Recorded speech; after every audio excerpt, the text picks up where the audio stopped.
What's up, guys? Welcome to this episode of Catching Creation. I'm Stan Lake. We're looking for a habitat specialist snake that lives in creeks and waterways. So come with me and let's figure out what this thing is. Bah. We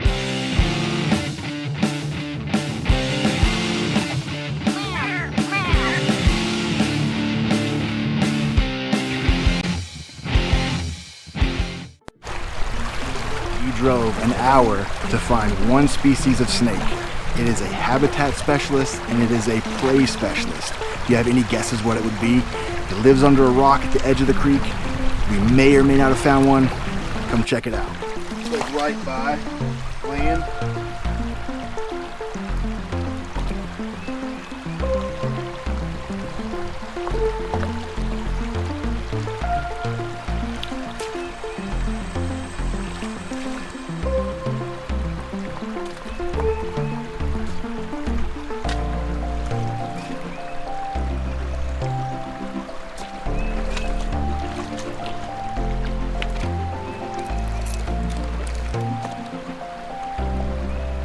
After a long day of work, there's just something about walking in a creek.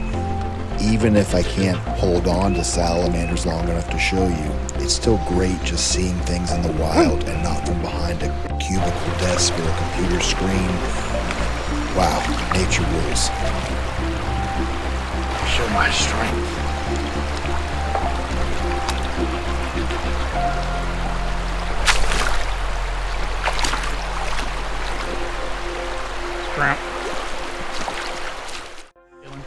What most nature shows won't show you is all the time it takes to find just one little thing once in a while. We could set out to find all these special animals, and 9 times out of 10 we don't find anything. We flip rocks in the creek, we get our boots filled with water, and all we leave with is a smile because we at least got to try. Today, hopefully, we'll find something cool to show you. I don't know if I can do this one. I believe in you.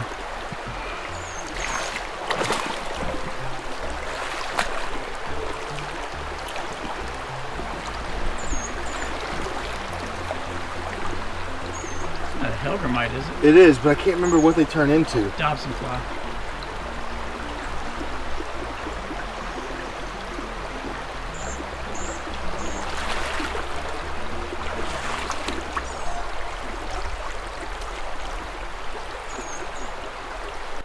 All right, check this. Hang on, I'm gonna drop this.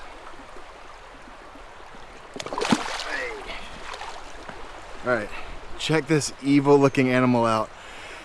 This is a Helgramite. It is the larval phase of a Dobson fly.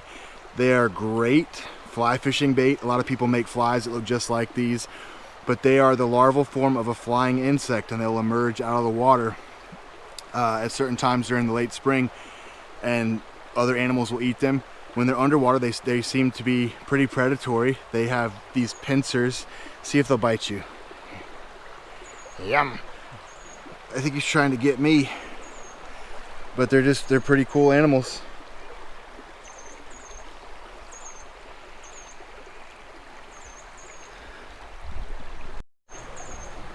All right, so we're gonna let him go back where we found him, under this rock.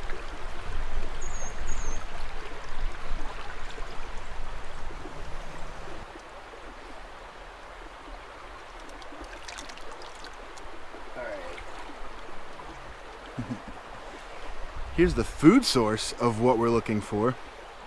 These are crawdads, crayfish if you're nasty, but they live in the creeks all over North Carolina and the southeast, probably all over the country. They're everywhere.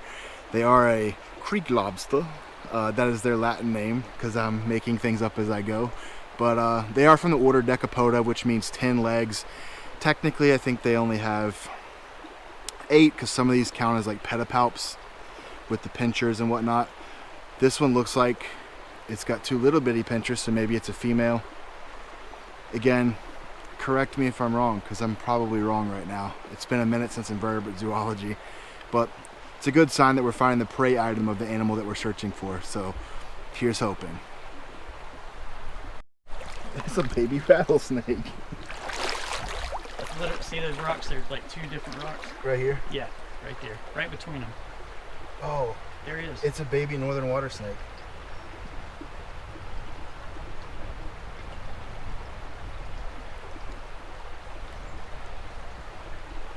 gonna let it, I see him, I'm gonna let the water clear. Oh yeah. He just made it easier for you to catch him.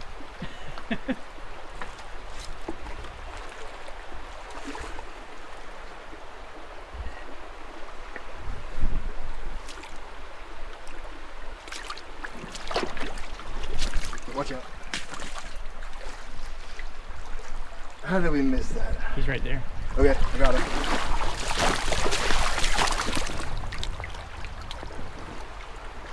Check this out. This is a baby copperhead. I'm just kidding. This is a baby northern water snake, Nerodia cypdon. He's going to be very bitey,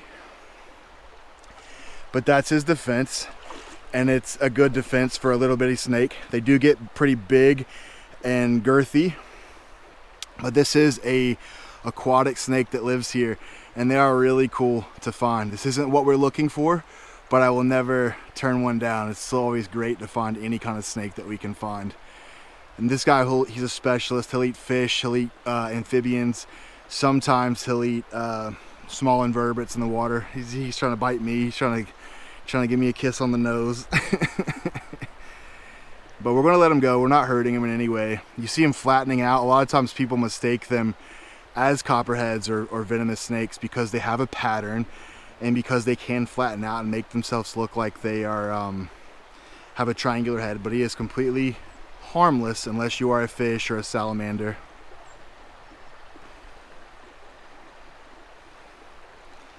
All right, we're gonna let him go. Let's let him go into these rocks. And just like that, he's gone.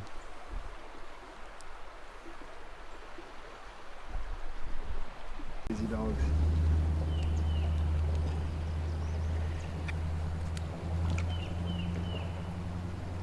Look at all the snails. Yeah. All right, guys, there's something under this rock in this creek.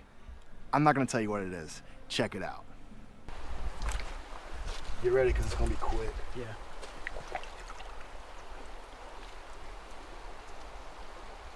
It's a queen snake. Oh, yeah. Just hang on. I gotta see the rest of it so I can grab it. Yeah. All right, just keep watching everywhere.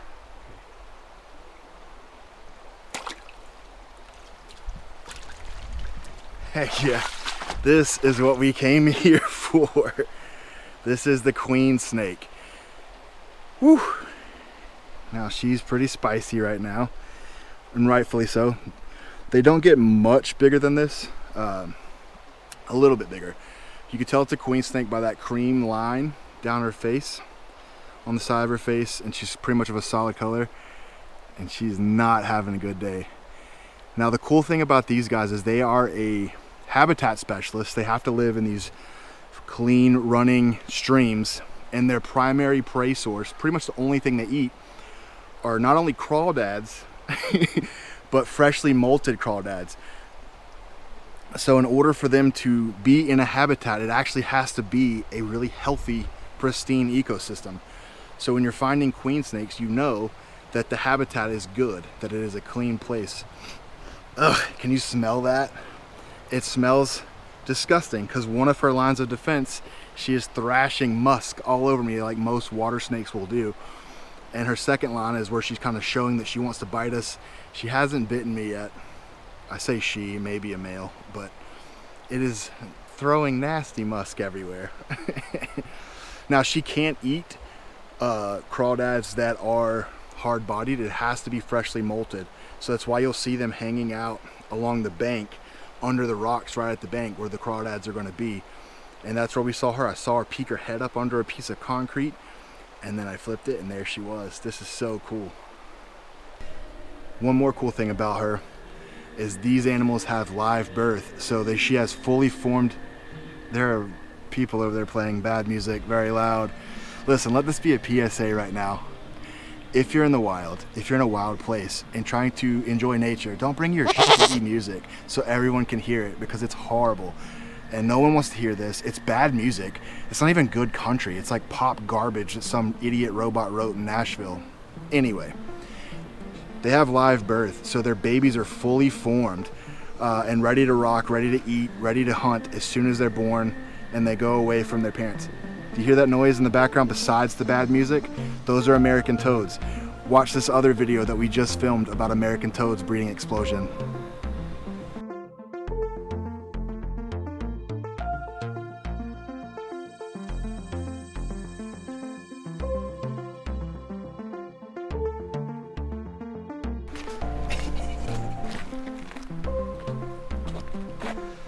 Check it out, guys. It is a crispy critter.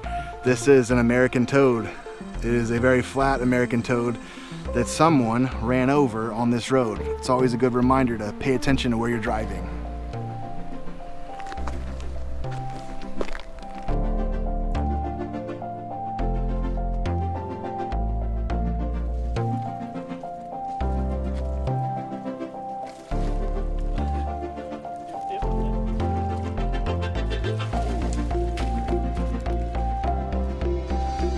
Still don't have it.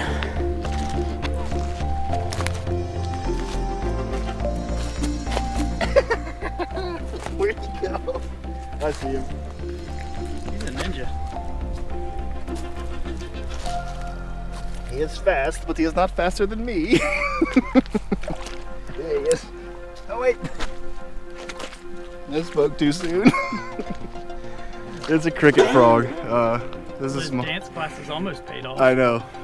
No talent. Here I go. I think that's what I saw a while ago. Oh yeah, for sure.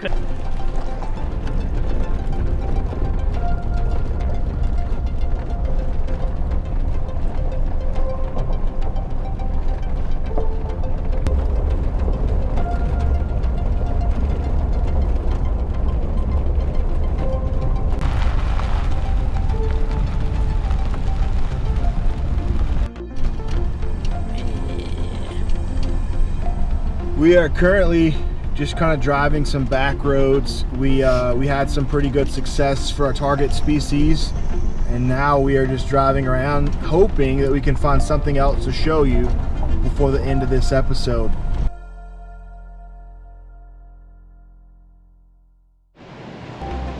Alright, be real with me. What are the chances we're gonna find a zebra?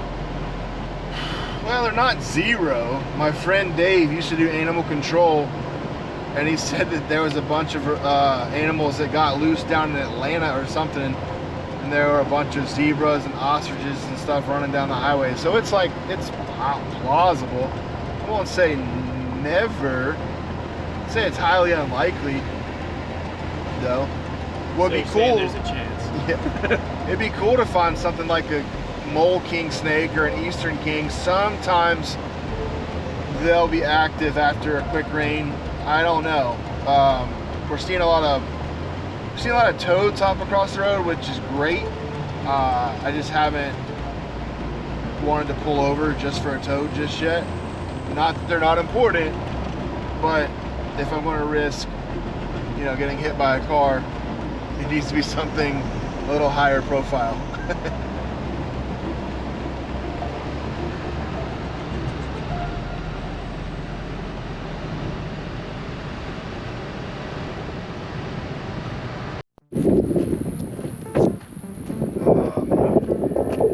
Dead northern water snake.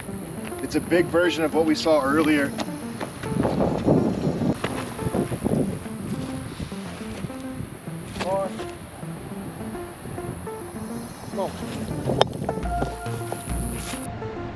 So, as I mentioned earlier, the one thing I suspect that we would find cruising right after a rain would be a large northern water snake.